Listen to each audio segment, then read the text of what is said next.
মাননীয়া শুভনন্দন পরিযায়ী শ্রমিক বলছিলাম।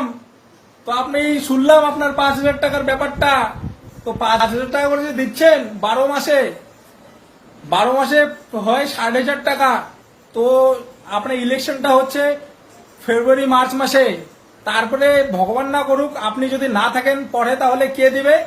আমরা যে এখানে কাজটা সবকিছু ফেলে রেখে চলে যাব। এই যে দুটো রুম নিয়েছি, একটা